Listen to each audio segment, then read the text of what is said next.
सारेगामा कारवां mini भक्ति। श्री भगवद गीता अध्याय 9 अथ नवमोऽध्यायः राजविद्या राज गुह्य योग। जय श्री कृष्ण। दोस्तों, मैं शैलेंद्र भारती आपका भगवद गीता के 9वें अध्याय राज विद्या राज गुह्य योग में स्वागत करता हूं। दोस्तों, जिसे योग मिल गया हो उसका ऐश्वर्य, उसका वैभव कैसा होता है, यही बात होगी इस अध्याय में। आइए प्रारंभ करते हैं इस अध्याय को और कूद जाएं मेरे साथ इस ज्ञान की गंगा में। श्री भगवानुवाच इदं तु ते गुह्यतमं प्रवक्ष्याम्यनसूयवे ज्ञानं विज्ञानसहितं यज्ञात्वा मोक्षसे शुभात्। कृष्ण अर्जुन से कहते हैं कि वो उस दोष रहित अर्जुन को, उस अर्जुन को जिसमें दोष नहीं है, ईर्ष्या नहीं है, अब उसे परम गोपनीय विज्ञान सहित ज्ञान बताएंगे। मोस्ट सीक्रेट दोस्तों, विज्ञान सहित ज्ञान, यानी कि ज्ञान को उसकी विशेषता के साथ बताएंगे भगवान। ऐसा ज्ञान जिसे भली भांति जानकर अर्जुन दुख रूपी संसार से मुक्त हो जाएगा। जो कर्म आपको मुक्ति की ओर ले जाएं, वो उत्तम है।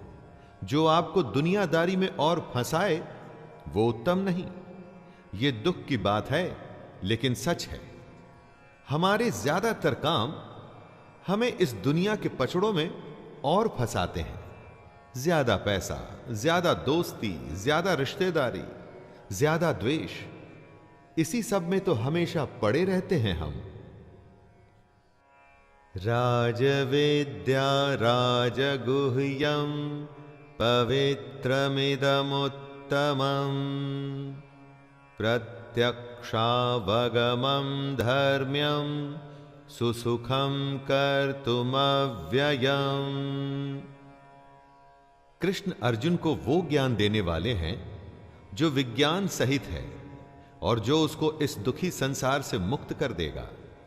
यह विज्ञान सहित ज्ञान सब विद्याओं का राजा है। इससे बड़ी कोई नॉलेज, कोई विद्या नहीं है दोस्तों। यह सब गोपनीयों का राजा है। इससे बड़ा कोई सीक्रेट नहीं। यह अति पवित्र, अति उत्तम, प्रत्यक्ष फल वाला, धर्मयुक्त, साधन करने में बड़ा सुगम और अविनाशी है। जो भी कोई और विशेषण आप लोग जानते हैं, वो इस ज्ञान के साथ लगा सकते हैं, क्योंकि यह इतना उत्तम है। कृष्ण अपने भक्त के लिए कुछ भी कर सकते हैं, इसीलिए वो अर्जुन को सबसे बड़ी बात बताने के लिए तैयार हैं। अश्रद्धानः पुरुषा धर्मस्यास्य परन्तप अप्राप्य मां निवर्तन्ते मृत्यु संसारवर्त्मनि। जिसके प्रति आपकी श्रद्धा नहीं, क्या उसे आप प्राप्त कर सकते हैं? श्रद्धा सबसे पहली जरूरत होती है दोस्तों।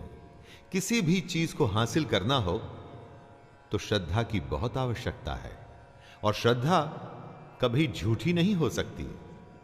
या वो होती है या नहीं होती, इसे आप जबरदस्ती पैदा नहीं कर सकते। यही बात कृष्ण अर्जुन से समझाते हुए कह रहे हैं, हे परंतप, धर्म में श्रद्धा रहित पुरुष मुझको न प्राप्त होकर मृत्यु रूपी संसार चक्र में भ्रमण करते रहते हैं।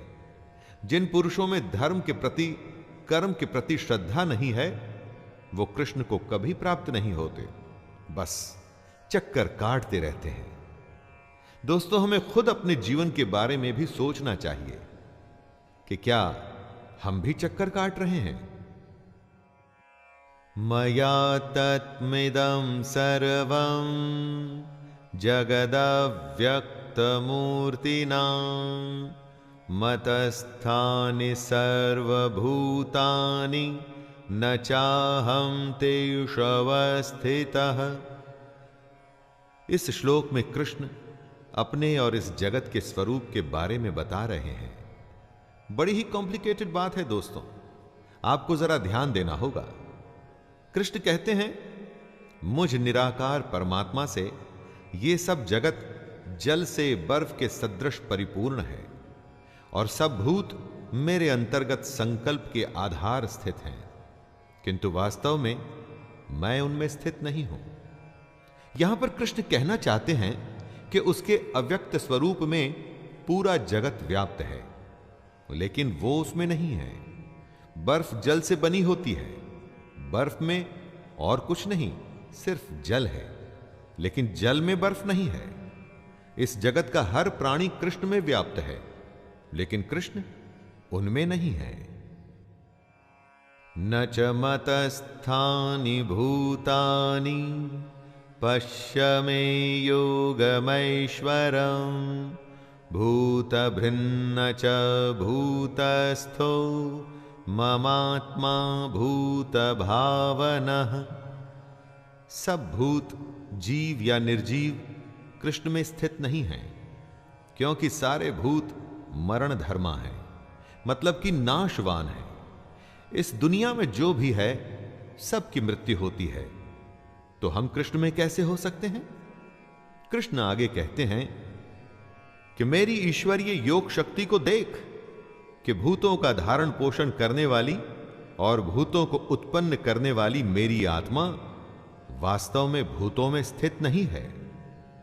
हमारा अस्तित्व कृष्ण से ही है, हमारी आत्मा में उसी परमात्मा का ही अंश है, लेकिन फिर भी वो हम में नहीं है। दोस्तों, यही उसकी योग शक्ति है। यथाकाशस्थितो नित्यं वायुः सर्वत्र गो महान् तथा सर्वाणि भूतानि मतस्थानित्युपधारय। जिस हवा को हम महसूस करते हैं, ये वायु आकाश की वजह से होती है और बिना किसी सहारे के भी ये आकाश में ही रहती है। ये वायु आकाश से अपनी उत्पत्ति होने के बावजूद भी उसको मलिन नहीं कर पाती। वैसे ही सारे भूत कृष्ण में व्याप्त हैं, लेकिन कभी भी वो कृष्ण को मलिन नहीं कर पाते। हम सब कृष्ण से हैं, कृष्ण हमसे नहीं। हम सब कृष्ण के संकल्प से ही पैदा हुए हैं, इसीलिए उन्हीं में स्थित हैं, लेकिन वो हम में नहीं है। ये योग का प्रभाव है दोस्तों, कृष्ण की योग शक्ति का कमाल है। जैसे वायु बिना किसी सहारे के आकाश में स्थित है, वैसे ही हम सब भी कृष्ण में स्थित हैं। सर्वभूतानि कौन्तेय प्रकृतिं यान्ति मामिकां कल्पक्षये पुनस्तानि कल्पादौ विसृजाम्यहम्।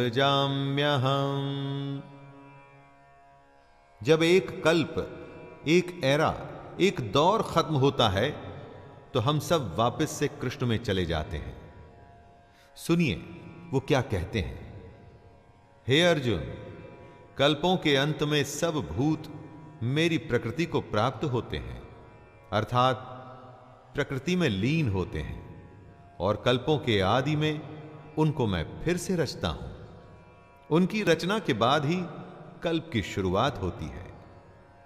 अचेत में वो जागृति भरते हैं और तभी दुनिया शुरू होती है, और कल्प की समाप्ति पर जो यहां से आया था वहीं वापस लौट जाता है।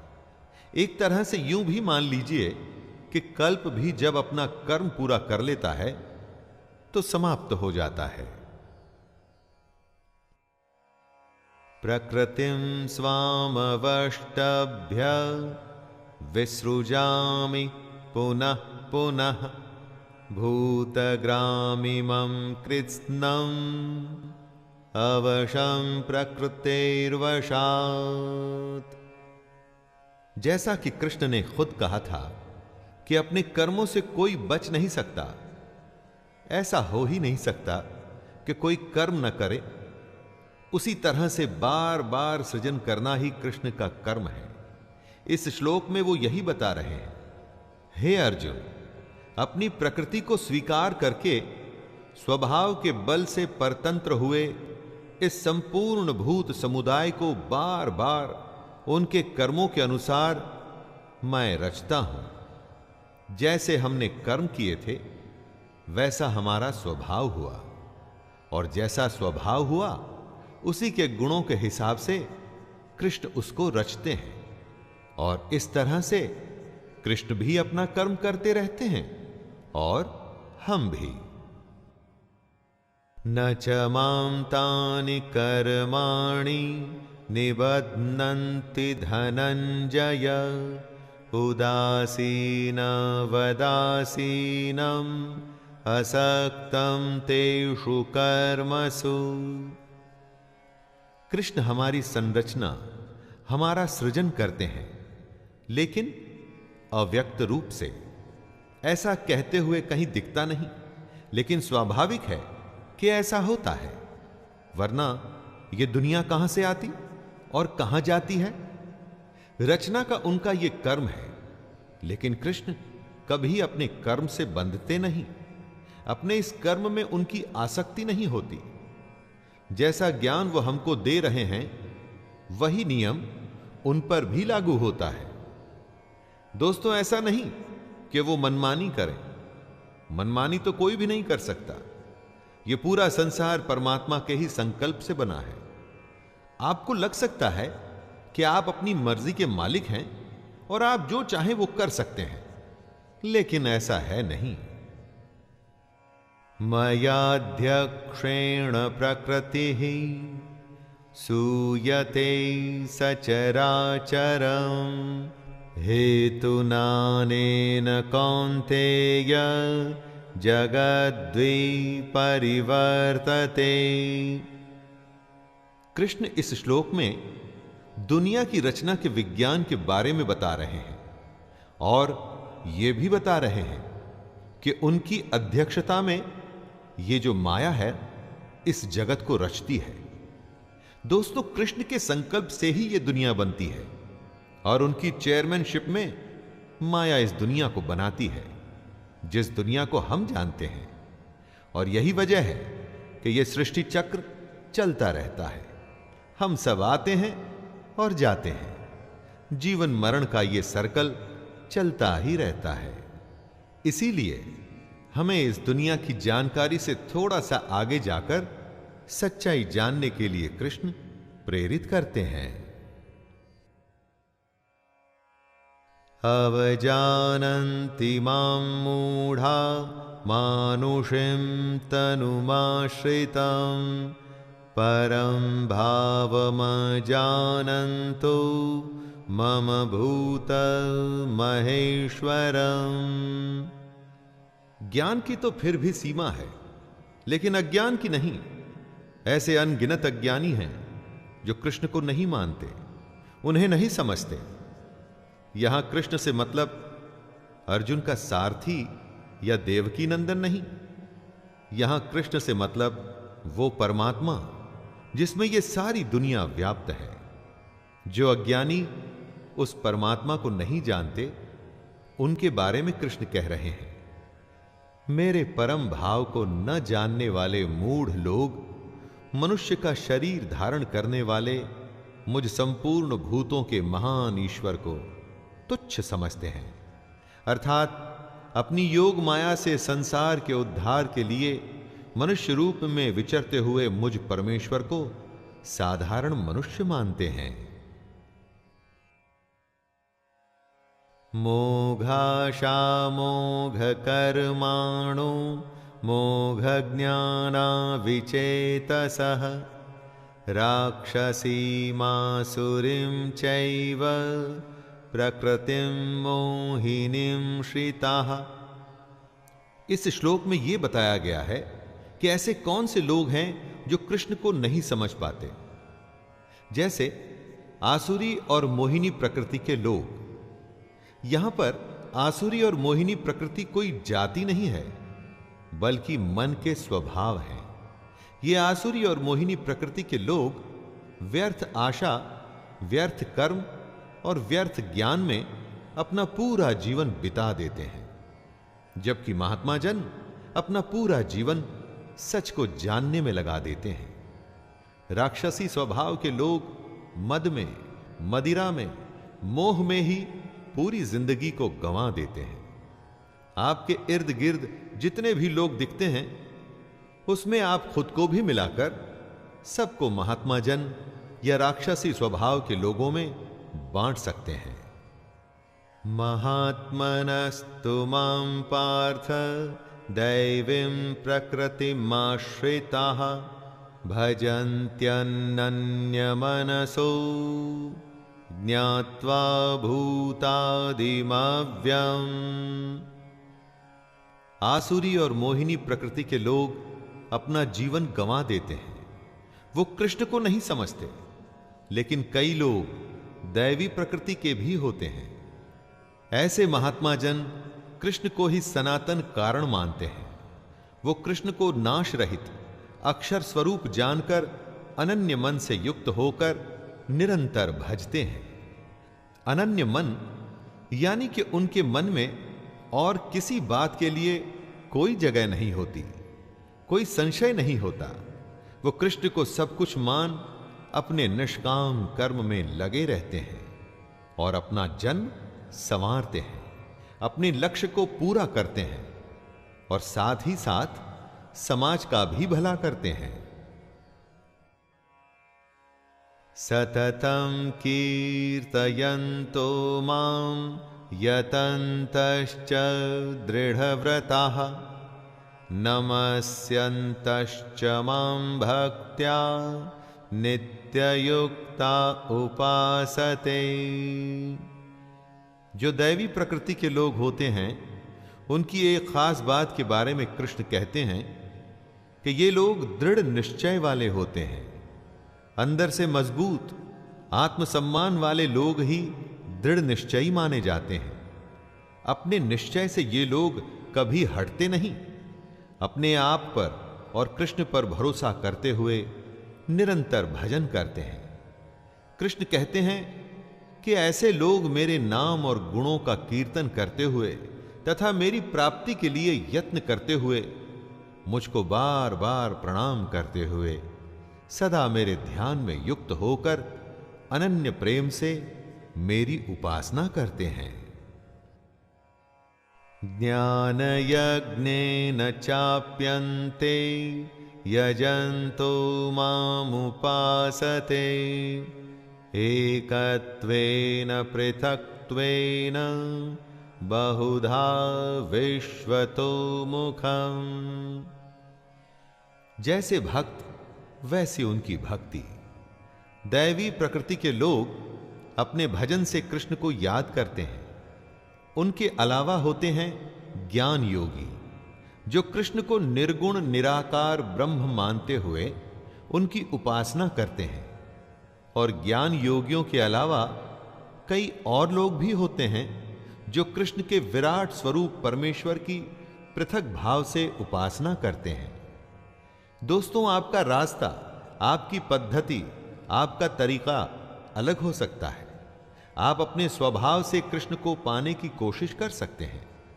बात जरूरी यह है कि कृष्ण को जानने की कोशिश तो करें, उनकी कही बातों पे तो चलें। तरीका अपना अपना हो सकता है, लेकिन ज्ञान मार्गदर्शन सिर्फ कृष्ण का। अहम कृतुरहम यज्ञः स्वधाहमहम औषधम मंत्रोहम हमेवाज्यम हमग्निरहम हुतम। कृष्ण अपने बारे में बताते हुए कहते हैं कि कर्ता मैं हूं, यज्ञ में मैं हूं, स्वधा मैं हूं, औषधि मैं हूं, मंत्र मैं हूं, घृत मैं हूं, अग्नि मैं हूं और हवन रूपी क्रिया भी मैं ही हूं। कर्ता मैं हूं से कृष्ण कहना चाहते हैं कि करने वाले चाहे आप क्यों न हो, लेकिन उसके पीछे प्रेरक इष्ट कृष्ण ही हैं। स्वधा मैं ही हूं, अर्थात पितरों के लिए जो मंत्र बोले जाते हैं वो कृष्ण है। औषधि जो हमें ठीक करती है वो भी कृष्ण है। यज्ञ, उसमें चढ़ाया जाने वाला घी और अग्नि भी कृष्ण है। दोस्तों, बात के तत्व को समझने की कोशिश करें। जो भी हो रहा है वो कृष्ण है। सारी क्रियाएं कृष्ण का ही स्वरूप है।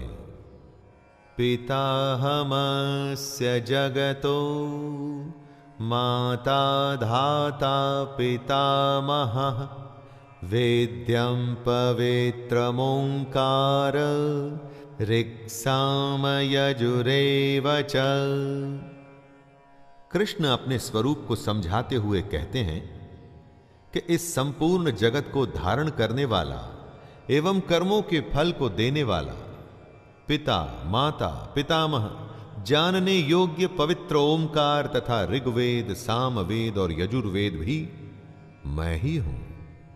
माता पिता यानी कि जहां से हम सबकी उत्पत्ति हुई है वो मूल उद्गम कृष्ण ही है। पवित्र ओमकार यानी कि ओम भी कृष्ण ही है, क्योंकि कृष्ण कहते हैं वो परमात्मा मेरे स्वरूप में है। ऋग्वेद मतलब ऋक यानी कि संपूर्ण प्रार्थना, सामवेद का साम अथवा समत्व भाव, यजुर्वेद यानी यज्ञ की विधि विशेष कृष्ण ही है। योग अनुष्ठान कृष्ण से ही होते हैं। गतिर्भर्ता प्रभुः साक्षी निवासः शरणं सुहृत् प्रभवः प्रलयः स्थानं निधानं बीजमव्ययम्। परम धाम जिसे सब प्राप्त करने की कोशिश करते हैं वो कृष्ण है। जो हम सबका भरण पोषण करता है वो हम सबका स्वामी है। जो हमारा शुभाशुभ करता है, हम सबका वास स्थान यानी जहां हम सब रहते हैं, जो शरण लेने योग्य है, सबका हित करने वाला, जिसमें से सबकी उत्पत्ति होती है और प्रलय के समय जिसमें सब मिल जाते हैं, हम सबका आधार, निधान और अविनाशी कारण कृष्ण ही हैं। जो हो रहा है, जो होता है और जिसकी वजह से होता है वो सब ही कृष्ण है, उसके सिवा कुछ भी नहीं। तपाम्यहमहं वर्षं निग्रहणाम्युत सृजामि च अमृतं चैव मृत्युश्च सदसच्चाहमर्जुन। धरती सूर्य से तपती है, जल वाष्प बन के आकाश में जाता है और बादल बन के बरसता है। वर्षा ही इस दुनिया को जिंदा रखती है और यह सृष्टि क्रम चलता रहता है। अपने ही स्वरूप को समझाते हुए कृष्ण कहते हैं कि जो सूर्य रूप से तपता है, वर्षा का आकर्षण करता है और उसे बरसाता है, वो मैं स्वयं ही हूं। हे अर्जुन, मैं ही अमृत और मृत्यु हूं और सत असत भी मैं ही हूं। जिससे जीवन मिलता है वो अमृत होता है दोस्तों, और वो कृष्ण है। मृत्यु भी वही है। आदि अंत, ये पूरा अनंत, हर क्रिया का कारण कृष्ण ही है। त्रैविद्यमां सोमपः पूतपाप अयज्ञैरुष्ट्वा स्वर्गन्ति प्रार्थयन्ते ते पुण्यमासाद्य सुरेन्द्रलोकं श्नन्ति दिव्यान् दिवि देव भोगान्। आराधना या विद्या के 3 अंग हैं, ऋक्, साम और यजुः। इन्हीं तीनों पर हमारे तीनों वेद आधारित हैं, ऋग्वेद, सामवेद और यजुर्वेद। जो पुरुष इन तीनों वेदों में विधान किए हुए सकाम कर्मों को करते हैं, सोम रस को पीते हैं, जो पाप रहित हैं, ऐसे पुरुष जो कृष्ण को यज्ञों के द्वारा पूजकर स्वर्ग की प्राप्ति चाहते हैं, वे पुरुष अपने पुण्यों के फल रूप स्वर्ग लोक को प्राप्त होकर स्वर्ग में दिव्य देवताओं के भोगों को भोगते हैं। जो असत की कामना करते हैं वो मृत्यु को प्राप्त होते हैं, और ये मृत्यु कृष्ण है। और जो सत की कामना करते हैं, वेदों के नियमों का पालन करते हुए सकाम करते हैं, उन्हें कृष्ण स्वर्ग के भोग देते हैं। ते तं भुक्त्वा स्वर्गलोकं विशालं क्षिणे पुण्यमर्त्यलोकं विशन्ति। एवं त्रैधर्ममनुप्रपन्ना गतागतं कामकामा लभन्ते। जो सच की कामना करते हुए कृष्ण को भजते हैं और जो स्वर्ग की प्राप्ति चाहते हैं, उन्हें कृष्ण स्वर्ग देते हैं। लेकिन कब तक? जब तक उनके पुण्य चलते हैं। विशाल स्वर्ग लोक को भोग कर जब पुण्य क्षीण हो जाते हैं, तब वो पुरुष फिर से मृत्यु लोक को प्राप्त होते हैं। इस तरह से स्वर्ग को प्राप्त हो चुके पुरुष भी बार बार आवागमन को प्राप्त होते हैं, अर्थात पुण्य के प्रभाव से स्वर्ग में जाते हैं और पुण्य क्षीण होने पर मृत्यु लोक में वापस आ जाते हैं। पुण्य किए थे तो स्वर्ग मिला दोस्तों, लेकिन टिकट तभी तक की थी जितने पुण्य कमाए थे। उसके बाद वापस। अनन्याश्चिन्तयन्तो मां ये जनाः पर्युपासते तेषां नित्याभियुक्तानां योगक्षेमं वहाम्यहम्। जो असत की कामना करते हैं उनको मृत्यु मिलती है।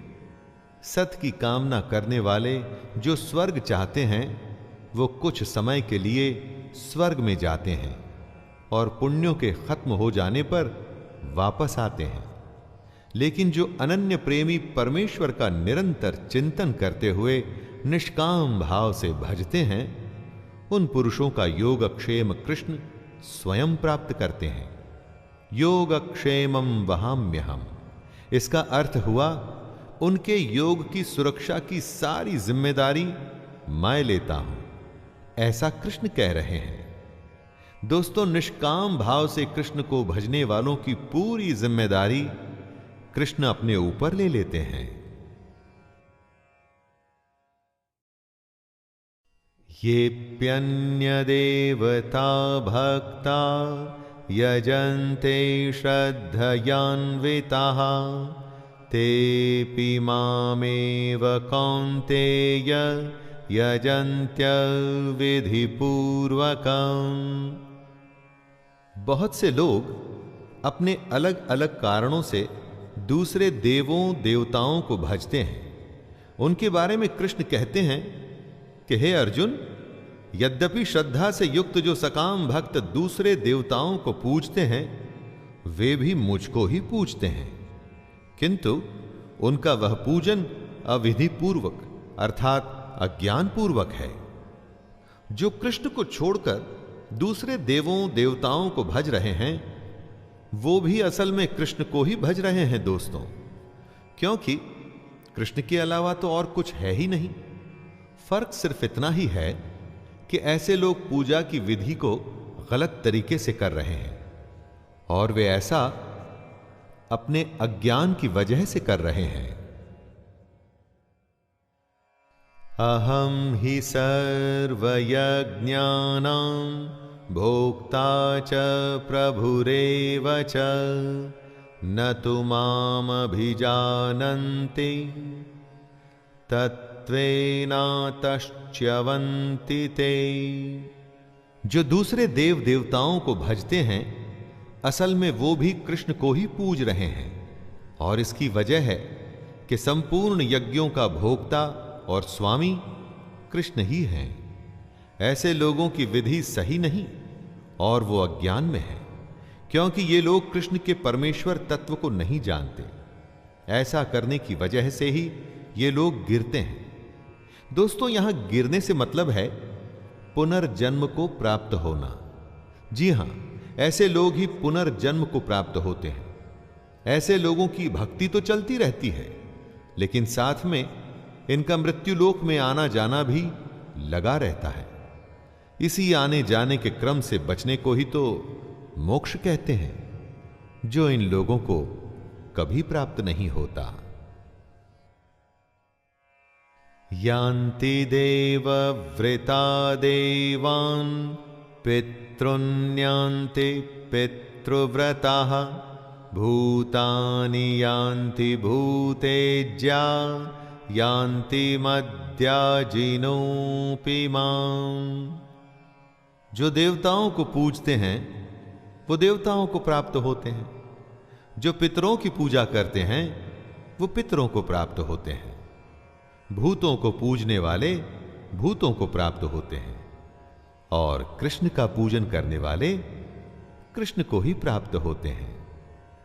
कृष्ण अर्जुन से कहते हैं, हे अर्जुन, इसीलिए मेरे भक्तों का पुनर्जन्म नहीं होता। दोस्तों, ये बहुत बड़ी बात है, जरा इस पर ध्यान दीजिएगा।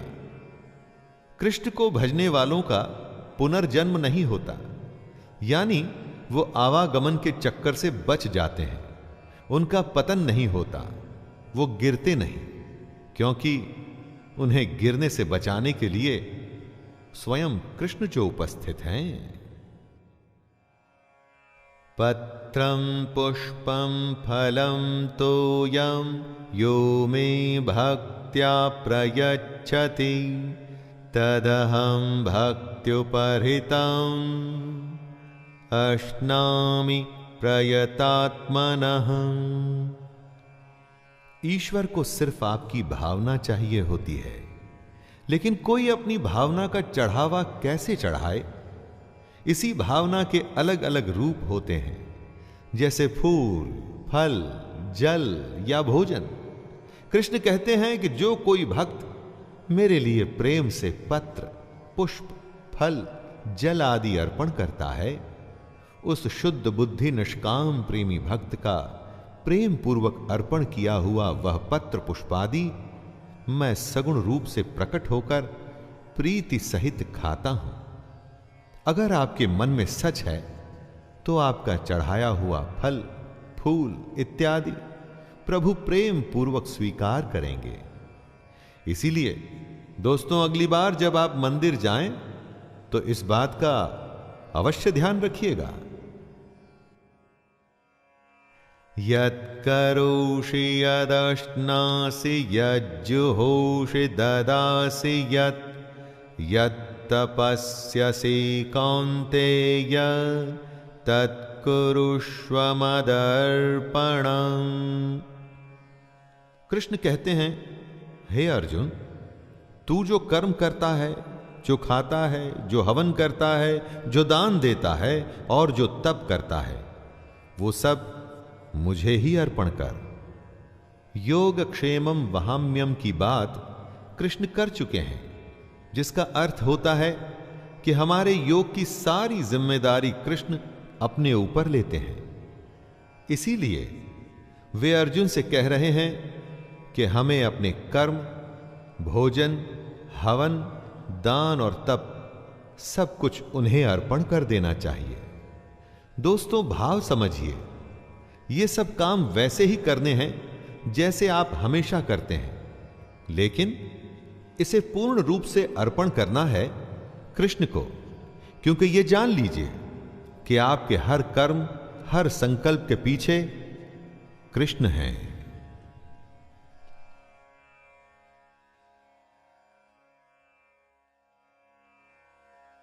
शुभाशुभ फलैरेवं मोक्ष्यसे कर्मबन्धनैः संन्यासयोगमुक्तैश्च मुक्तात्मा विमुक्तो मामुपैष्यसि। सर्वस्व के न्यास को सन्यास कहते हैं।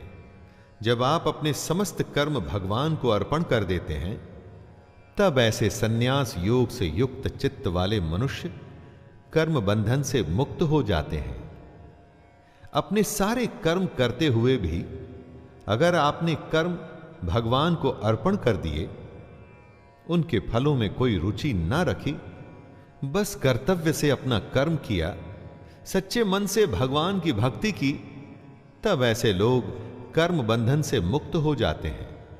इस बात की पुष्टि स्वयं कृष्ण कर रहे हैं। ऐसा करने वाले सीधे कृष्ण को ही प्राप्त होते हैं। समूहं सर्वभूतेषु न मे द्वेष्योऽस्ति न प्रियः ये भजन्ति तु मां भक्त्या मयि ते तेषु चाप्यहम्। जो भी सब कुछ है उस सब में कृष्ण उपस्थित हैं। कृष्ण सब भूतों में समभाव से व्यापक हैं। ना उनका कोई अप्रिय है और ना ही कोई उनको प्रिय है। लेकिन जो भक्त उनको प्रेम से भजते हैं, उनमें कृष्ण हैं और वो कृष्ण में हैं। कई साधनों में अग्नि मौजूद होती है, जैसे लकड़ी, कागज, ईंधन इत्यादि, लेकिन चिंगारी दिखाने पर ही प्रकट होती है। उसी तरह से हम सब में कृष्ण मौजूद हैं। वो किसी में भेदभाव नहीं करते, लेकिन उसी के अंतःकरण में वो प्रकट होते हैं जो उनका सच्चा भक्त हो, जो उनकी कही बातों पर चलता हो। अपि चेत् सुदुराचारो भजते मामनन्यभाक् साधुरेव स मन्तव्यः सम्यग्व्यवसितो हि सः। दोस्तों, ये बताइए, जब कोई दुष्ट बुरा आदमी कृष्ण को भजे तब क्या होगा? क्योंकि कृष्ण तो ऐसा कहते हैं कि वो भेदभाव नहीं रखते, समभाव रखते हैं। जी हां, इसी के बारे में कृष्ण कहते हैं कि यदि कोई अतिशय दुराचारी भी अनन्य भाव से मेरा भक्त होकर मुझको भजता है, तो वो साधु ही मानने योग्य है। दोस्तों, कोई डाकू विलन भी अगर कृष्ण को भज रहा है तो उसे भी साधु ही मानना पड़ेगा। और इसकी वजह है कि वो बुरा आदमी भजते हुए यथार्थ निश्चय वाला है, अर्थात उसने भली भांति निश्चय कर लिया है कि परमेश्वर के भजन के समान अन्य कुछ भी नहीं है। क्षिप्रं भवति धर्मात्मा स्वच्छान्तिं निगच्छति कौन्तेय प्रतिजानीहि न मे भक्तः प्रणश्यति। दुराचारी का क्या धर्मात्मा बनना समभाव है? एकदम सच्चे मन से भगवान के कहे चलने पर कुछ भी संभव है। निश्चय करके जो अपने मन को अपने कर्म और उसकी भक्ति में लगा देता है, वो सीधे भगवान को ही प्राप्त होता है। दोस्तों, रामायण महाभारत में कितने ही दुराचारी थे जिन्होंने भगवान का स्मरण कर, तपस्या कर उनसे वर हासिल किए थे। भगवान ने कभी उनसे भेदभाव नहीं किया। कृष्ण कहते हैं, हे अर्जुन, तू निश्चय पूर्वक सत्य जान कि मेरा भक्त नष्ट नहीं होता। तो दोस्तों, जब दुराचारी की गाड़ी चल जाती है तो क्या हमारा कल्याण नहीं होगा?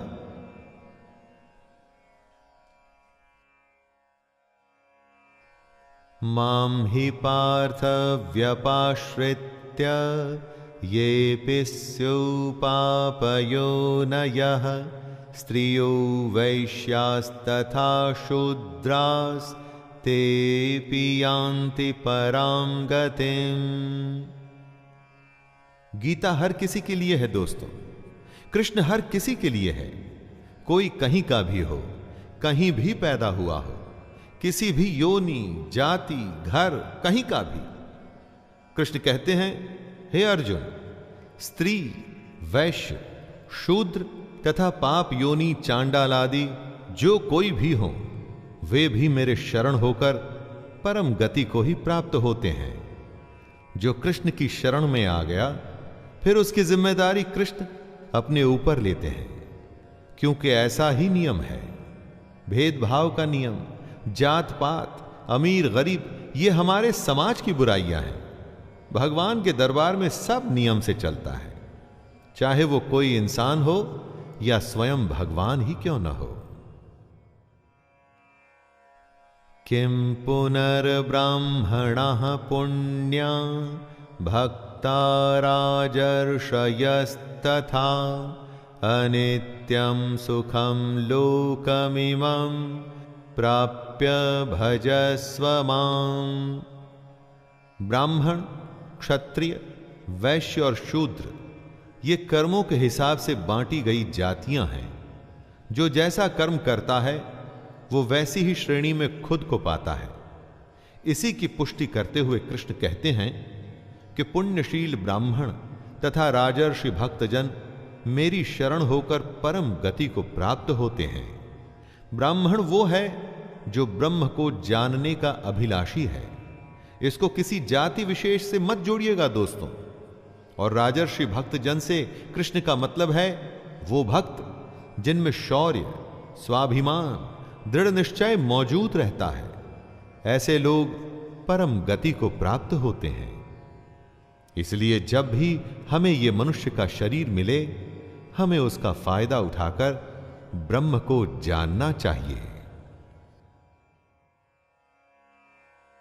मन्मना भव मद्भक्तो मद्याजी मां नमस्कुरु मामे वैश्यसि युक्त्वैवम् आत्मानं मत्परायणः। कृष्ण अर्जुन से कहते हैं कि अर्जुन, तू मुझ में मन वाला हो, मेरा भक्त बन, मेरा पूजन करने वाला हो, मुझको प्रणाम कर।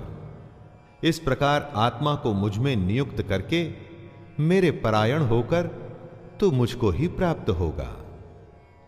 दोस्तों, हमारे मन में कृष्ण के सिवा और कोई ना आए।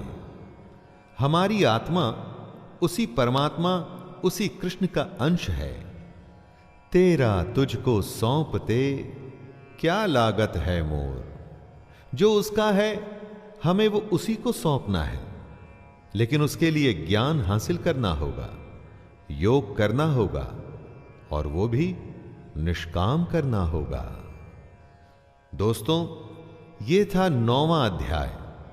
इसमें ब्रह्म विद्या और योग शास्त्र के बारे में कृष्ण ने हमारी आंखें खोली। अब हमारी आंखें खुली या नहीं, ये आप अपनी आंखें बंद कर मन में झांक कर पूछिएगा, जवाब अपने आप मिल जाएगा। तो आइए विराम देते हैं इस 9वें अध्याय को और मिलते हैं 10वें अध्याय में।